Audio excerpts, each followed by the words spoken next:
Kaya kailangan yung role ng church solid, matibay. Amen po, tayo titiwala na ang covering ay lagi niyong ini-apply. Tandaan ninyo, sabi ng Panginoon, my people are destroyed for their lack of knowledge. My people. Mananampalataya ito eh. My people ito eh. Are destroyed for lack of knowledge. And because you have rejected knowledge, I will reject you from being priest for me. Because you have forgotten the law of your God, I also will forget your children. Ang aking bayan ay nawawasak sa kakulangan ng kalaman. Sapagkat itinakwil mo ang kalaman, itinatakwil din kita bilang aking pari. At yamang iyong nilimot ang kautusan ng iyong Diyos, akin din lilimutin ang iyong mga anak. Kaya maraming delinquent mga bata, at lalo na sa Amerika. Applicable po to, lalo sa US po. Yung inalis nila ang prayer sa school, yung pananampalataya nila ngayon, pati mga churches, kanilang inaatake ang mga believers. At huwag kayong magtaka dahil doon tayo patungo. Pati tayo, atakihin tayo later on. Kung magtagal pa ang pagbabalik ng Panginoon Jesucristo at nagtagal pa tayo, hindi pa tayo na-expired sa buhay natin ito, mararanasan natin yan. Mararanasan natin yung mga sinasabing sa tribulation. Mararanasan natin yan. No one is exempted. At wala tayong magagawa doon. Yun ay nakatakda. Tulad ng pagkakapako ni Jesus sa cross. Kahit sabi niya, kung maaari, alisin mo ang saro ng ang paghihirap. Ngunit huwag ako masunod, kundi ang kalooban mo siyang masunod. Meron mga bagay na inevitable sa ating buhay. Hindi tayo makakaiwas doon. Sa sanlibutan ay may kapighatian, ngunit laksan ninyo inyong loob na pagtagumpayan ko na ang sanlibutan. So bahagi ito ng pamumuhay natin sa sanlibutan. Part ito ng ating pagiging Christian, na tayo ay makakaranas ng persecution, suffering, makakaranas tayo ng lahat ng yan, mamisinterpret tayo, mararanasan natin yan. So ngayon, ang na-experience natin ay puro blessing. Pag-iingat ng Panginoon. Talaga naman totoo, i-bless niya ang kanyang anak. Totoo yun. Pero meron tayong kinakailangang gawin, role. Dito sa pandemic na ito, tatlong approach ang ginagawa ng mundo. Government approach, yung ating pong community response, at saka yung church, yung role ng church. So nakikita natin yan. Overreaction, delayed reaction. Siyempre, pag overreaction, complain naman ng tao. Mixed reaction, community. Confusion, blame, complain, naninisi. Kung ano-ano nangyayari, hindi po ba? Sa community. Dahil sa lockdown na sinasabi ng gobyerno, ano na-experience? Sexual immorality sa sariling sambahayan, sa maliit na bahay. Si kuya, tsaka yung si ate, kaya si tatay at si ate, kung ano-ano nangyayari sa bahay. Kung ano-anong, hindi lang yan, mag-asawan dapat ay magkasundo, doon nagkakaroon ng friction. Dahil lagi silang magkasama. Nung kinakasal, I do. Ngayon do I. Mangyari na, focus ang church. Ang church people, hindi dapat kabilang dyan. Ang government, gagawin niya lahat ng kanya magagawa, pero kulang. Kahit anong pagsisikap ang gawin niya, kapos. Hindi niya yan mahuhusto dahil walang perfect government. Ang perfect government lang ay government ni Jesus Christ. Natatandaan niyo yun sa Isaias? Ang government niya will be upon his shoulder. Ang government natin. Si Jesus Christ lang ang may hawak ng perfect government. Pero pagdating sa human government, blogging may corruption. Lahat ng bansa. Huwag niyo sabihin Pilipinas lang yan. Lahat yan. Corruption is everywhere. Corrupt ang tao eh. Imperfect ang tao. Merong simple, merong garapal. At merong sobra. Okay. Kaya pag na-discover, sobra naman sila, di ba? Pero pag hindi na-discover, simple lang naman sila. Kaya yan po ang nangyayari sa mundo. Kaya welcome to this world. Actually, yan ang number one rule ng church. Be careful but not fearful. When there is fear, there is the absence of faith. When there is faith, there's the absence of fear. Hindi tayo dapat may takot. Kasi alam niyo yung iba, parang paranoid. Takot na takot. Now, ito yung tuturo sa atin. Ito ngayon titingnan natin. Yung role ng church. Nandun tayo. Kasi nga, government, wala. Community, confused, complain. So, ang natitira lang talaga yung principle ng Diyos, which is, church dapat ang magpakita nito. Church dapat ang lighthouse. Ang ilaw ng Diyos dapat nandun sa church. Asin, para ito ang solution sa corruption. Asin. Amen po ba tayo doon?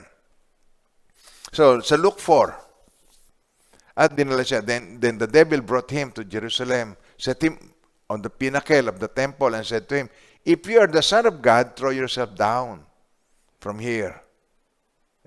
Tumalong ka. Sabi ng devil, nag-quote ng scripture, "For it is written, He shall give His angel charge over you to keep you." Parang ginamit ang verse na yon para sabihin, pwede mo naman palang gawin yon. Okay? Pero ang sagot ni Jesus sa kanya, Jesus answered him, said, "You shall not tempt the Lord your God. You shall not tempt the Lord your God." Isa pa, you shall not tempt the Lord your God. Sa Deuteronomy 6:16, doon kinuha ng Panginoong Jesucristo yung kanyang ikinote na yung kay Satan. Sabi niya dito, eto yan, "You shall not tempt the Lord your God as you tempted Him in Massa." Merong ginawa na 10 times na ang Panginoon ay pinrubok, tinempt ng mga Israelita. Okay, kaya sinabi ron, tayo ay careful, but we are not fearful. Hindi tayo yung presumptuous. Suot dito, suot doon. Hindi naman kailangang kumain sa labas. Sa labas ng bahay. Pwede na sa labas ng bahay. Kumakain pa sa restaurant, minimize eating to restaurants. Minimize getting into a crowd. Pati nga pagpunta sa palengke. Ngayon, libo na ang infected araw-araw. At hindi simple, yung mga naka-experience nun. Sinasabi nila, ang hirap na dinaranasan na. Meron tayong COVID, kahit anong gawin natin, the threat of COVID is still there. Kaya sabihin ng gobyerno, sige, pwede na kayo lumabas, magnegosyo na kayo, magtrabaho na kayo. Still, nandun yung threat. We need to learn how to live with the threat of COVID-19. Nakukuha niyo ba yan? Kailangan masanay kayong kung paanong mamuhay nang naandyan yung threat na yon. Hindi ba meron din tayong message noon na yung threat of failure? Nandun yung message na pagka ikaw, na takot tayo yung mga bagay na bago sa atin. Takot mabigo sa pag-ibig, takot mabigo sa pag-aasawa, takot mabigo sa pagiging ina. Kaya ninenervyos siya na maging nanay siya. Hindi siya marunong magpaligo man lang ng bata. Yung threat of failure. Pero tayo dito, yung threat na ito, threat of dying, threat na dito sa mabuhay ka, nandiyan yung threat ng COVID-19. Paano tayo mamumuhay ng ganon? So, we must be careful, but we are not supposed to be fearful because fear is lack of faith. And it is sin. Hindi naisip ng iba na pagka ikaw ay yung paranoia ay kasalanan sa Diyos. If you're paranoid, kasalanan niya sa Diyos. Doon sa Numbers 13, okay, verse 1. So, and the Lord spoke to Moses saying, okay, tuloy natin, "Send men to spy out of the land of Canaan." Ang goal ni Lord, ipakita yung surprise sa kanila. Meron akong ibibigay sa inyo, magandang lupain that flows with milk and honey. Bago niya ito pinakitang ganyan, nandun pa sila sa Egypt, tayo bibigyan ng Panginoon ng lupain na talagang atin. A place that flows with milk and honey. Sinong gusto sumama? Taasan ng kamay eh. So ito, pinakikita ng Diyos. Sabi niya rito, send men to spy. Pumili ka ng 12 lalaki sa bawat tribe. Tapos puntahan ninyo, tingnan ninyo kung gaano kaganda yung lugar. Mataba ang lupa. Mag-uwi kayo ng mga bungang kahoy na meron doon. Ang ina-expect ni Lord doon, pag pinasilip sa iyo yung gift, yung surprise, pag pinasilip, wow! Ito pala ang bibigay sa akin. Ngayon, abay, baligtad ang nangyari. Nung pinasilip niya ito. So, tinan niyo ito. Sa verse 25 hanggang 33, tinan niyo. Chapter 13, verse 25 to 30. And they returned from spying out of the land after 40 days. Now they departed and came back to Moses and Aaron and all the congregation of the children of Israel in the wilderness of Paran. At Kadesh, they brought back word to them and to all the congregation and showed them, pinakita yung fruit of the land. Tagalogin na nga natin to. Humarap kina Moses, buong bayang Israel, natitipo sa Paran, Kadesh. Iniulat nila ang kanilang nakita, pinakita ang uwi nilang mga bungang kahoy. Okay. Ang sabi nila, nagpunta kami sa lugar na pinatiktikan ninyo sa amin. Nag-spy kami doon. Mainam ang lupain. Saganang-sagana lahat ng bagay. Katunayan. Ito yung fruits dala namin. Ito, tingnan nyo. Ang ganda, di ba? Ngunit, ito yung matindi doon eh. Hindi yung magandang nakita, ang mas na-focus sa kanya yung, alam mo, ikaw yung matalino sana eh, pero pagka meron ka ng ganon, delikado na mga kasunod na eksena nun. Nakukuha niyo ba sinasabi ko? Mahal na mahal kita, kaya lang, nako, ayan. Maganda yung lugar, ngunit, ayan, nako. Malalakas ang taga roon, malalaki ang lungsod at matitibay ang wall, moog, yung wall. Bukod dito, naroon ang lahi ni Enak, yung malalaking tao na malalaki ang buto, big bones. Sakop ng mga Amalisitang at ang kataasan ay tinitirhan naman ng mga Hiteo, Jebuseo, Amoreo. Ang nasa baybay dagat naman at ilog Jordan ay Kananeo. Puro mga eyo-eyo. Pagkatapos nila magsalita, pinatahimik ni Caleb ang bayan. Kanya sinabi, hindi tayo dapat mag-aksaya ng panahon. Lusubin natin sila at tiyak na malulupig. Kaya si Caleb na very good talaga ni Lord eh. Pero yon pinaispayan, sabi niya, ito ang lupain na ibibigay ko sa inyo. Hindi sila naniwala. Kaya ako nandito sa Philippines, sabi ng Panginoon, I am going to use you. Sino nagsabi? Who said so? Hindi ang professor ko sa college, sa Bible school, kasi hindi ako tumuntong doon. Ang nagsabi sa akin, si Lord sabi, I'm going to use you. Your ministry is not the US. Your ministry is in the Philippines. Sure fire. Sure fire. Kahit ano, ang difficulties na kaharapin ko, magtatagumpay sapagkat ang Panginoon na nagsabi sa akin. Your ministry is not the US. Your ministry is in the Philippines. Siya nagsabi. And I'm going to use you sa Philippines. Siya nagsabi. Naniwala ako. At nangyari itong dinaranas natin. Pero ito, pinasisilip sa kanila, sabi niya, hindi tayo dapat, si Caleb, hindi tayo dapat mag-aksaya ng panahon, lusubin na natin, tiyak na malulupig natin. Sumagot ang ibang tiktik, hindi natin sila kaya, pagkat mas malakas sila sa, dalawa ito eh. Yung dalawa, si Joshua at si Caleb, buo ang loob. Okay? Buong loob nila. Pero itong 10, bad report. Hindi natin sila kaya. Pagkat mas malakas. Pag sinabi mo ito, minaliit mo na ang Diyos. Ito yun. Minaliit mo na ang Diyos. Nagigess niya sinasabi ko. So sumagot ang mga tiktik, hindi natin kaya. Pagkat mas malalakas sila sa atin.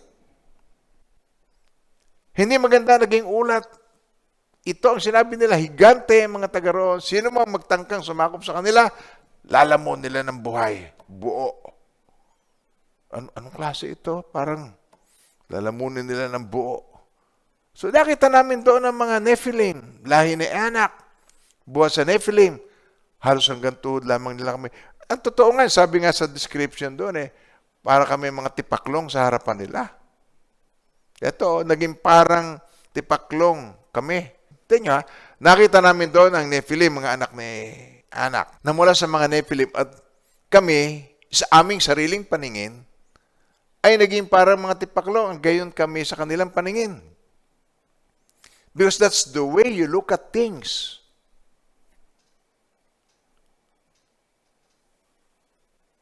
Hindi ka makatayo, hindi ka makabuo ng magandang sermon mo, hindi ka kasi nananangan ka sa sarili.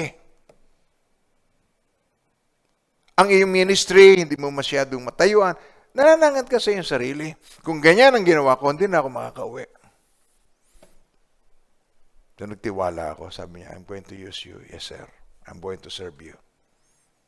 At nakita natin, ginagamit ng Panginoon ang mga itinuturing na walang halaga sa mundo. Ginagamit niya. Yung mga mahihina, ginagamit niya para itong manguna sa malalakas. Natatandaan niya yun sa Corinthians. Ginagamit ng Panginoon yung inaakala na sa paningin niya walang halaga. Kayo ba'y nananangan sa magandang plano ng Diyos sa inyo?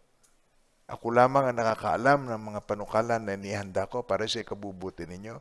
At ito ipambigyan kayo ng pag-asa sa hinaharap. Yan ay para sa atin yan, para sa iyo. Sapagkat nalalaman ko ang aking mga panukala para sa inyo, sabi ng Panginoon. Mga panukala para sa ikabubuti at hindi ka sasama. Upambigyan kayo ng kinabukasan at ng pag-asa. Hindi tayo panghihinaan at tayo lagi may pag-asa. The more you serve, the more you're going to be blessed. Nakukuha niyo ba ang aking sinasabi? Dito sa chapter 14 na tayo, talon tayo, verse 12 to 19. Yung galit ng Diyos. Nagalit ang Panginoon. Dahil minamaliit Hanggang kailan ako mamaliitin ng mga taong ito? Alam niyo, pag minamaliit mo ang sarili mo, minamaliit mo ang Diyos na lumikha sa iyo at may purpose para sa iyo. Minamaliit mo. Of course, meron tayong kanikanyang weaknesses. Bilang tao, may kanikanya tayong flaws. Meron. Pero sa kabila kaya may word na courageous Dahil hindi yun absence of fear. Okay? Naandun yung fear, but still you will be courageous and trust mo sa God. Makakapagpatuloy ka rin because you trust God. So dito, nagalit ang Panginoon. Sabi rito, kaya tinan nyo yan, sabi niya, hanggang kailan ako hahamakin ng bayang ito? Hanggang sila hindi maniniwala sa akin sa kabila ng mga tanda na aking ginawa sa kanila. Hahampasin ko sila ng salot, plague. At tatanggalan ko sila ng mana at gagawin kitang isang bansa mas malaki at mas matibay kaysa kanila. Ano sabi niya kay Moses? Parang pinay-favor niya si Moses. Mag-iingat kayo sa mga ang Panginoon na hindi nagtatangi. At saka pag ikaw medyo sinasabihan ng ganyan, parang, sige nga, Lord, anuhin na lang niyo sila at dilikha na lang ako ng bagong lahi. Tinitingnan niya, tinetest ka kung ano ang iyong magiging damdamin. Sa verse 13, ngunit, itong heart ni Moses. Sinabi ni Moses sa Panginoon, kung gayo'y mababalitaan ito ng mga taga-Egypt, sapagkat dinala mo ang bayang ito ng iyong kapangyarihan mula sa kanila, at kanilang sasabihin sa mga nanira sa kanilang manabalita na, ikaw, Panginoon, ay nasa gitna ng bayang ito, sapagkat ikaw ang Panginoon ay nagpakita ng mukha at ang iyong ulap ay nakatindig sa ibabaw ng mga iyon at ikaw ay nangunguna sa kanila sa isang haliging ulap sa araw o isang haliging apoy sa gabi. Kung patayin mo ang bayang ito sa salot na yan, sinasabi mo, parang isang tao, Magsasalita ang mga bansa, makarinig kanya. Kaya ito ang kanilang sasabihin sa iyo, papupulaan, Lord. Hindi kayang dalhin ng Panginoon ang bayang ito sa lupain ng kanyang pinangako, ng pangako ibibigay sa kanya. Kaya yun, pinaslang sila sa ilang. Nakita niyo ba kung paano mag-reason out ng intercession si Moses? Abraham did say, kung meron po bang 10, kung may 50, hanggang sa bababa ng gugunawin pa ba? Sabi, hindi. Pag hanggat merong isa, hindi. Wala pala sa Sodom and Gomorrah. Lahat pala ay gumon sa kanilang malalaswang lisya ng kanilang katawan. Okay, kaya, sabi rito, kaya ngayon, dinadalangin ko sa iyo, nag-i-intercede ako, hayaan mong ang kapangyarihan ng Panginoon ay maging dakila ayon sa iyong ipinangako. Ang Panginoon ay mabagal sa pagkagalit at sagana sa tapat na pag-ibig na nagpapatawad ng kasamaan ng pagsubay, ngunit kailanman ay hindi pinapawalang sala ang may sala na dinadalaw ang kasamaan ng mga magulang, mga sa ikatlo, sa ikaapat na saling lahi. Sa Panginoon ang galing ang salitang yon. Hinihiling ko sa iyo, Lord, patawarin mo ang kasamaan ng bayang ito ayon sa kadakilan ng iyong tapat na pag-ibig. At ayon sa iyong pagpapatawad sa bayang ito mula sa Egypt hanggang ngayon. Sabi ng Panginoon sa verse 20 hanggang 45, ako'y nagpatawad ayon sa iyong salita. I forgive them. Okay? Tapos ito pa. Ito tandaan mo habang ako'y buhay at aking nalulukuban ng mundo. Isa man sa mga nakakita ng kababalagang ginawa ko hindi makapapasok sa lupaing pinangako sa inyong mga ninuno. Paulit-ulit nila akong sinusubok, hindi nila ako sinusunod. Tanyo yung provoke. Thou shalt not tempt the Lord your God. Because all these men who have seen my glory and the signs which I did in Egypt and in the wilderness and have put me to the test now these 10 times and have not heeded my voice. Paulit-ulit siyang tinetest. Pinoprovoke, thou shalt not provoke the Lord your God, sabi ng Panginoon Jesucristo. Patuloy siyang tinetest. Okay? Amen ba tayo doon? Kaya, they certainly, ito ang kanyang sanabi, they certainly shall not see the land of which I swore to their fathers, nor shall any of those who rejected me see it. But my servant Caleb, because he has a different spirit in him and has followed me fully, I will bring into the land where he went, and his descendants shall inherit it. Now the Amalekites and the Canaanites dwell in the valley tomorrow, turn and move out into the wilderness by the way of the Red Sea. Now, ang titingnan natin dito, yung verse 39 hanggang verse 45. Atin tingnan dito yung kung ano yun nangyari. Verse 39. Then Moses told these words to all the children of Israel, and the people mourned greatly. Sinabi na, wag na kayong umatak, manatili na lang kayo rito. They mourned greatly. Okay, tuloy natin. And they rose early in the morning and went up to the top of the mountain, saying, here we are, and we will go up to the place which the Lord has promised, for we have sinned. Naging presumptuous na naman. And Moses said, why do you transgress the command of the Lord? For this will not succeed. Sinabi niya, huwag na kayong tumuloy. Do not go up lest you be defeated by your enemies. For the Lord is not among you. Hindi kayo sasamahan ng Diyos. For the Amalekites and the Canaanites are there before you, and you shall fall by the sword, because you have turned away from the Lord. The Lord will not be with you. But they presumed to go to the mountaintop. Ano yung mountaintop? Gusto nilang umangat. Nevertheless, neither the ark of the covenant of the Lord nor Moses departed from the camp. Verse 45.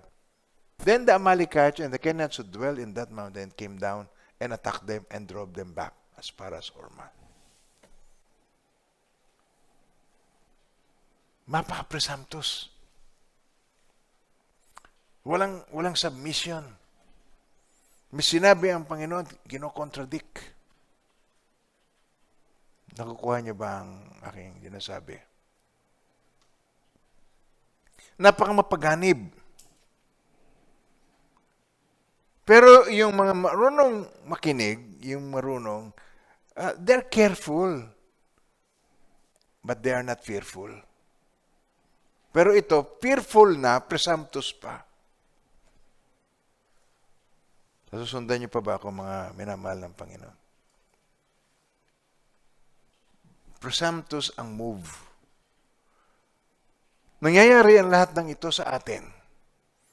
Yung COVID-19 nito, yung pandemic na ito global, alam niyo, pagka-global ng impact niyan, merong makapangyarihan na nag-allow niyan. Okay? Global. At meron tayong itinuturo, it is for us to draw closer to God. Gusto niyan tayo, walang solusyon ng tao. Sa panahon ba naman ito, nakatatalino na pararating ang isang spaceship sa Mars nang walang tao, remote control. Tapos meron ding robot doon. Tapos nakakapamasyal doon, nakaka-take ng pictures and everything. Makakabalik pa sa atin. Tapos bibilhin mo ang tubig. Tubig lang, hindi ma-perfect. Kung ano ginagawa ng mga tao. Hindi ma-perfect. Gumagawa ng mga weapon of destruction. Ngayon, biological weapon. Huwag kayo magtaka. Ang economy, talaga naman ganyan na mangyayari. Nasusulat. Magkakaroon ng kahirapan. Wars, rumors of wars, famine, earthquake in various places, pestilences. Magkakaroon talaga. Ang kailangan tayo, mamuhay ng, munawaan natin kung paano mamuhay sa kabila ng maintindihan natin. Now, tingnan nyo, presumptuousness ng isang tao ay napaka mapanganib. Presumptuous. Makikinig na makikinig sa mga new arrival at saka new revelation. Tapos yun ang gagawin niyang doktrina. Tapos yung foundational teaching ng Christian faith, lilimutin, di papasok siya sa tinatawag na heresy. Heretic. Yung teaching niya ay false. Hindi yon. Dahil lang rebelde. Presumptuous. Alam niya, dito sa COVID, marami tayong natutunan. We should be careful, but we should not be fearful. Dito sa ministry, we should be careful, but we should not be fearful. Nakukuha niyo ba yung point? Dadaan tayo ng mga temptation, testing, trial, testings. Pero ang trust natin na kay Lord pa rin. Hindi dapat nawawala yun. Amen po. Why? Because God is going to use us. According to your faith, let it be to you. Gagamitin ng Panginoon nyo kanyang word sa atin. Makaka-experience tayo ng victory. Amen po. Sa John 8, tignan nyo, verse 58 to 59. Sabi ni Jesus, nung kausap niya yung mga Israelita at saka yung mga religious leader, most assuredly I say to you, before Abraham was, I am. Si batang-bata pa. Alam naman nila si Abraham, nasa Old Testament yun. Di ang mga tao yung susunod sa verse 59 And they took up stones to throw at him, babatuhin siya hanggang sa mamatay. But Jesus, then yung word na yun, but Jesus hid himself and went out of the temple, going through the midst of them, and so passed by. Nilampasan sila. Hindi sila nilabanan o hindi sila sinabing matumba kayo o mamatay kayo o kung ano. Hindi niya ginamit yung kapangyarihan ngayon. Ang ginawa niya, nag-ingat siya. Hindi pa yun ang time. So he hid. Jesus hid himself and went out of the temple. Si Jesus, Son of God. Tapos aatakihin mo, babatuhin mo. Kung yung bato is utusan niyang bumalik sa nagbato, di siya ang tinamaan sa noo nun, na parang si Gulayat. Hindi niya ginawa yan. Amen po. We must be careful, not fearful. We should not be presumptuous in what we do. Mag-iingat tayo. Amen po. Yung role ng church, tayo magpapakita tayo ng example. Si Apostle Paul, 2 Corinthians 11:33, gusto siyang ulihin pero siya naka-escape. Sabi niya ganito, but I was let down in a basket. Imagine mong ikaw ay tumakas sa pamagitan ng basket. Ito ay warrior. Tumakas in a basket through a window in the wall and escape from his hands. Tumakas siya. Pwede ba tayong manatili sa pag-iingat pero hindi naman tayo paranoid na natatakot? Ewan ko kung naiintindihan mo ako. Ikaw. Ewan ko kung naiintindihan mo ako. You can be careful but not fearful.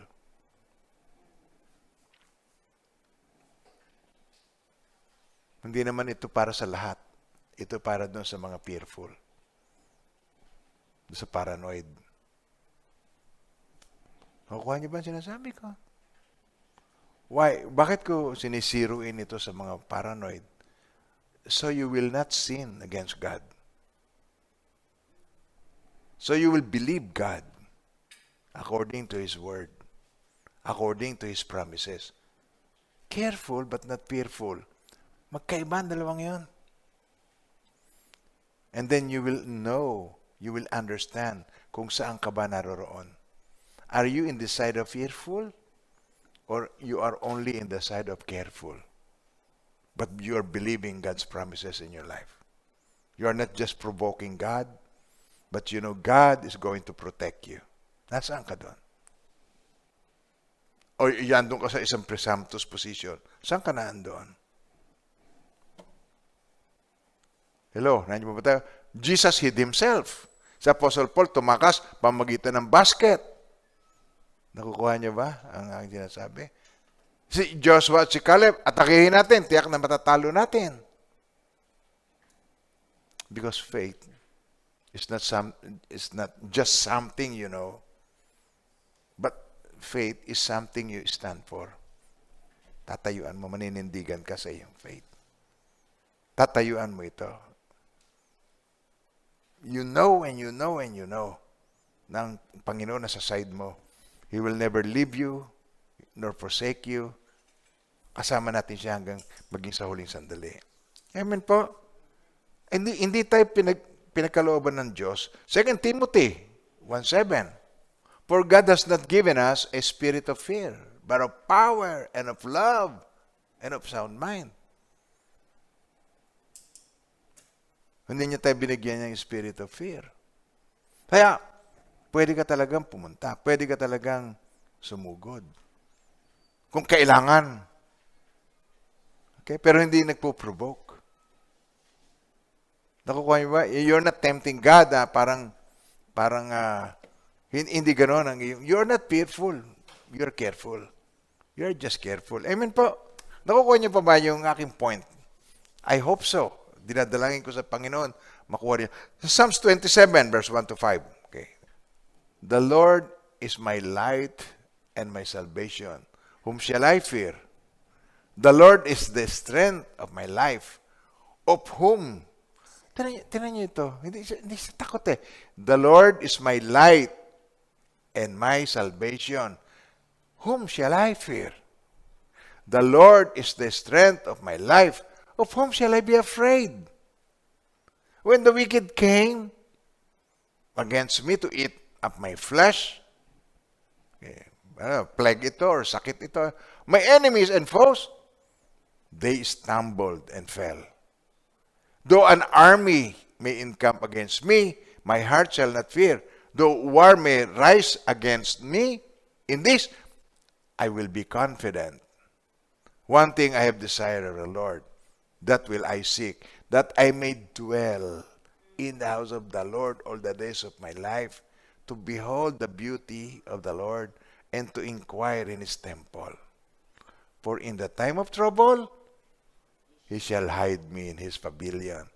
In the secret place of his tabernacle, he shall hide me. He shall set me high upon a rock. Mga minamahal ng Panginoon, manangan tayo sa promises ng Panginoon. Be careful, but not fearful. Role ng church. Everybody is fearful. The world is fearful. They're afraid to die. Pero alam niyo po, ang pinakamalalang pandemic ay sin. Sabi ko na because of sin, nag-spread ang death sa lahat ng tao. Tatandaan niyo ba yun sa Romans 5? Therefore, just as through one man sin entered the world, isa lang naman para mag-spread, exponential death through sin, and thus death spread to all men. Because all sinned. Si Jesus ang remedy sa sin. Kung walang sin, walang plague. Walang sickness, walang death. The wages of sin is death. Ano ba yan? Madali ba makomprehend yan? Di ba? Kung hindi nagkasala, walang kamatayan. Walang plague, walang sickness. At hindi rin tayo natanda. For the wages of sin is death. But the gift of God is eternal life in Christ Jesus our Lord. Yan ang ating panghahawakan. Careful but not fearful. Mag-iingat ka doon sa iyong fear. Mag-iingat ka sa iyong mga phobia. Ikaw na believer. Sa world, it's okay kasi kulang naman talaga sila sa faith. Pero pag ikaw intercessor na, pag ikaw worker na, pag ikaw kasama ko na ng matagal, pag ikaw leader na dati, pagkatapos, careful lang, but not fearful. And we're not presumptuous. Amen po tayo, mga minamahal ng Panginoon. Then, Philippians 4, 6-9. Be anxious for nothing, but in everything by prayer and supplication, with thanksgiving, let your request be made known to God. Tinan niyo, with thanksgiving, tinan niyo po yan, pagka hindi mo pa natatanggap at ipinagpapasalamat mo na, that is faith. Be anxious for nothing, but in everything by prayer and supplication, with thanksgiving, pinasalamatan mo na. Pero hindi pa natatanggap. Let your request be made known to God. Ine-request mo pa lang. Pero that is faith. Pero pag natanggap mo na, at pagkatapos ikaw ay nagpasalamat, that is gratitude. Pero pagka yung hindi mo pa natatanggap, tapos nagpasalamat ka na, yun ay faith. At hindi nagre-require ng napakalaki. Ang i-require lang ng Panginoon ay mustard seed lang. It can move mountains na. Yung ano man yung dalahin mo, struggle mo, kabigatan mo, yung hindi mo mapagtagumpayan sa buhay mo, gabuti lang na mustasa. Okay ka na. Hindi kailangan napakalaki. So, hindi mo na pagtatagumpayan dahil fear, dahil anxiety, you're too anxious, kaya hindi mo na pagtatagumpayan. Be anxious for nothing, but in everything by prayer and supplication with thanksgiving, let your request be made known to God. And the peace of God, yan ang ibang klaseng peace.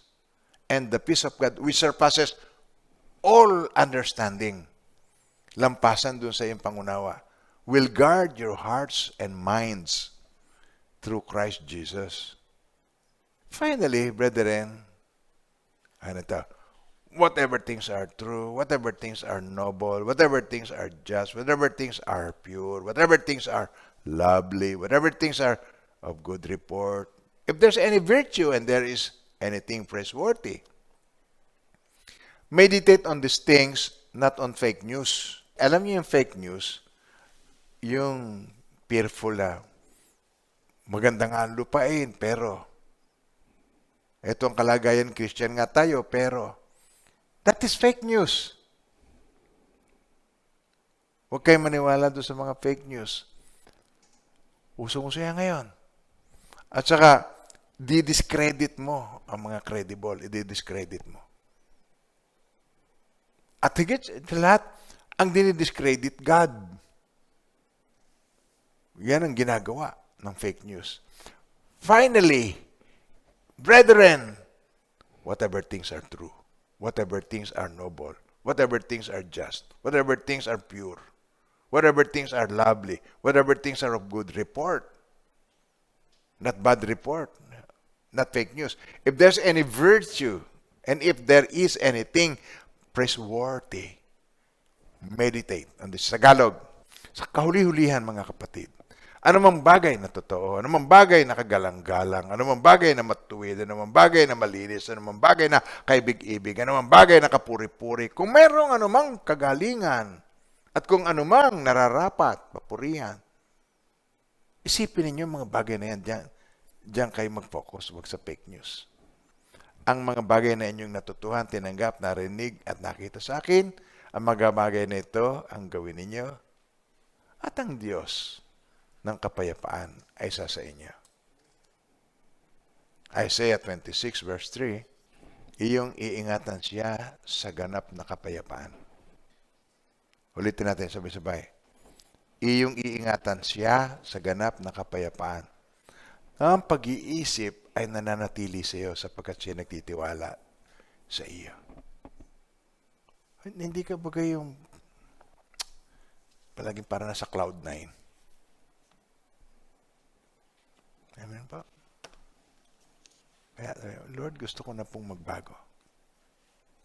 Lord, ayoko na pong maging wishy-washy. Matagal na akong ganon. Nagbabago na sana ako, tapos babalik na naman.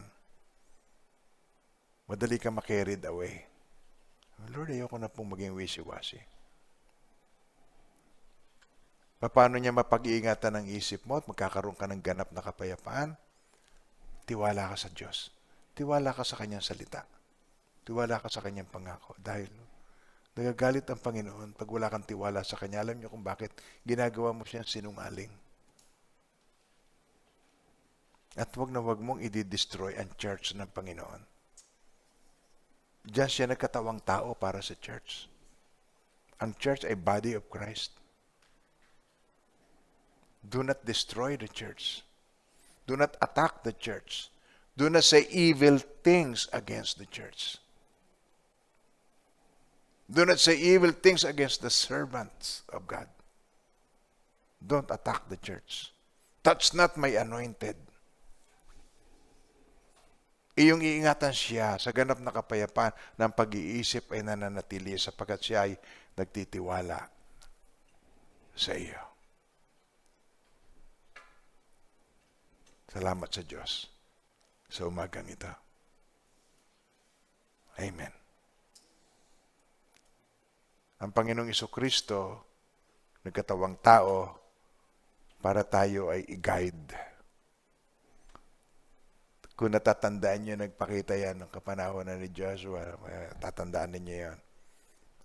Ikaw ba sa panig namin o sa kalaban namin? Sabi niya, no, narito ako dahil ako ang commander ng Lord commander of the Lord's army.